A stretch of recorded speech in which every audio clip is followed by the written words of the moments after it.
Hello guys, welcome to football central. അങ്ങനെ Jadon സാൻചോക്ക് വേണ്ടി ഇപ്പോൾ നിലവിൽ AS റോമ രംഗത്ത് വന്നിട്ടുണ്ട്.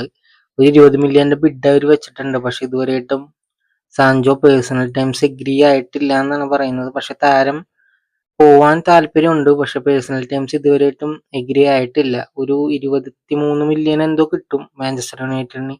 ഒരു ലോൺ ഡീലാണ്. പക്ഷെ എന്തായാലും ഒരു മാൻഡറ്ററി ആയിട്ടുള്ളൊരു ബൈ ആണെന്ന് തോന്നുന്നു. ലോൺ കഴിഞ്ഞിട്ട് 20 മില്യൻ്റെ ഒരു പെർമനന്റ് മൂവ് തന്നെയാണ്.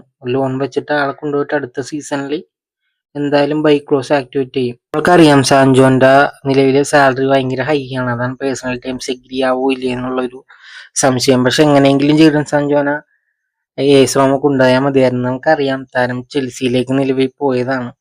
25 million release clause Chelsea activate ചെയ്യാന്ന് പറഞ്ഞതാണ് ലോൺ കഴിഞ്ഞിട്ടുള്ള. പക്ഷെ ജെയ്ഡൻ സാൻചോനായിട്ട് പേഴ്സണൽ ടൈംസ് എഗ്രി ചെയ്യാൻ നിലവിൽ അവർക്ക് പറ്റിയില്ല എന്നുള്ളതാണ്. കാരണം ആളുടെ സാലറി വന്നത് ഒരു ഹ്യൂജാണ്. അതൊക്കെ മറികടന്നിട്ട് അവൻ പോവില്ലെന്ന് നമുക്കറിയില്ല. കാരണം ചെൽസിയിൽ ആൾക്കൊരു മരസ്കൊക്കെ അറിയാവുന്ന ഒരു പ്ലെയറാണ്.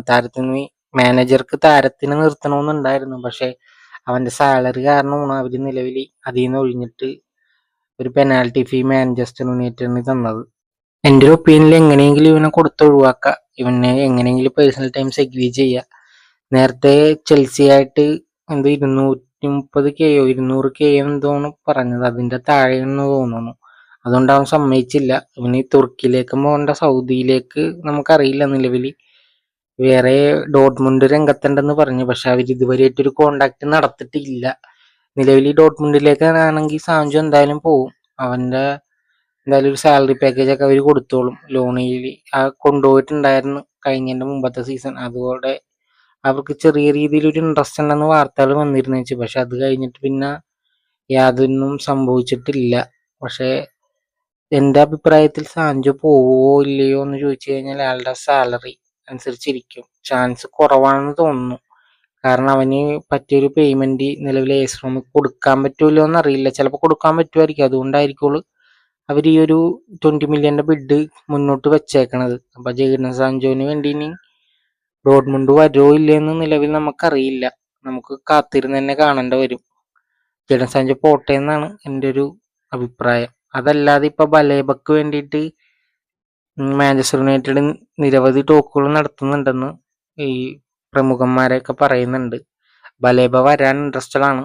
മാഞ്ചസ്റ്റർ യുണൈറ്റഡ് എനിക്ക് തോന്നുന്നു അവരുടെ പ്രൊജക്ട് എന്തായാലും ബലേബക്ക് എക്സ്പ്ലെയിൻ ചെയ്തിട്ടുണ്ട്. അത് മാത്രമല്ല ഏജന്റിനോടും ഓൾറെഡി പറഞ്ഞിട്ടുണ്ട്. ആൾക്ക് എന്തായാലും നല്ലൊരു പാക്കേജ് കൊടുത്ത് യുണൈറ്റഡിന് കൊണ്ടുവരാൻ പറ്റിക്കഴിഞ്ഞാൽ നേരത്തെ പറഞ്ഞ പോലെ തന്നെ ഒരു ബെസ്റ്റ് സൈനിങ് ആയിരിക്കുള്ളൂ മിഡ്ഫീൽഡിലേക്ക്.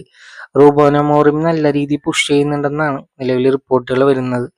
പേഴ്സണൽ ടൈംസ് ഒന്നും താരത്തിന് യാതൊരു കുഴപ്പമില്ല. അത് തന്നെ യൂറോപ്യൻ ഫുട്ബോൾ വേണമെന്നില്ല എന്നൊക്കെ നിലവിൽ ഈ ഫാബ്രിസിയും അതുപോലെ തന്നെ ഡേവിഡ് ഓൺസിനൊക്കെ പറയുന്നുണ്ട്. അപ്പോൾ ഇന്നലെയും കൂടി റൊമാനോ പറഞ്ഞാണ് താരവുമായി അതുപോലെ തന്നെ ബ്രൈറ്റനായിട്ടൊരു കോണ്ടാക്ട് നടത്തിയിട്ടുണ്ട്. പക്ഷെ ബ്രൈറ്റൺ എനിക്ക് തോന്നുന്നു അവരൊരു മനഃപൂർവ്വം ഒഴിവാക്കണേണ്. കാരണം അവർ ഹൈ പേയ്മെന്റ് ആവശ്യപ്പെടാൻ വേണ്ടി പതിയെ പതിയെ ചവിട്ടി ലാസ്റ്റ് ഈ ഡീല് നല്ല എന്തായാലും ഒരു 100-110 മില്യൺ അടിച്ചെടുക്കാനായിരിക്കുള്ളൂ ബ്രൈറ്റൺ നോക്കണത് നിലവിൽ. പക്ഷെ എന്നാലും കുഴപ്പമില്ല. 100 മില്യൺ പോയാൽ പോലും വാല്യുബിൾ ആയിട്ടുള്ള ഒരു പ്ലെയർ തന്നെയാണ് ബലേബ. നമുക്കറിയാം അയാളുടെ ക്വാളിറ്റി ഒക്കെ ഓൾറെഡി പറഞ്ഞിട്ടുള്ളതാണ്. നമ്മളെല്ലാവരും നേരത്തെ തന്നെ കണ്ടിട്ടുള്ള ഒരു പിക്ചറാണ്. ഇതുപോലെ ഇങ്ങനെ സംഭവിച്ചു കഴിഞ്ഞാൽ ഈ മാഞ്ചസ്റ്റർ യുണൈറ്റഡിന്റെ റീസെന്റ് ആയിട്ടുള്ള ഏറ്റവും നല്ല ട്രാൻസ്ഫർ വിൻഡോ ഇതായിരിക്കും.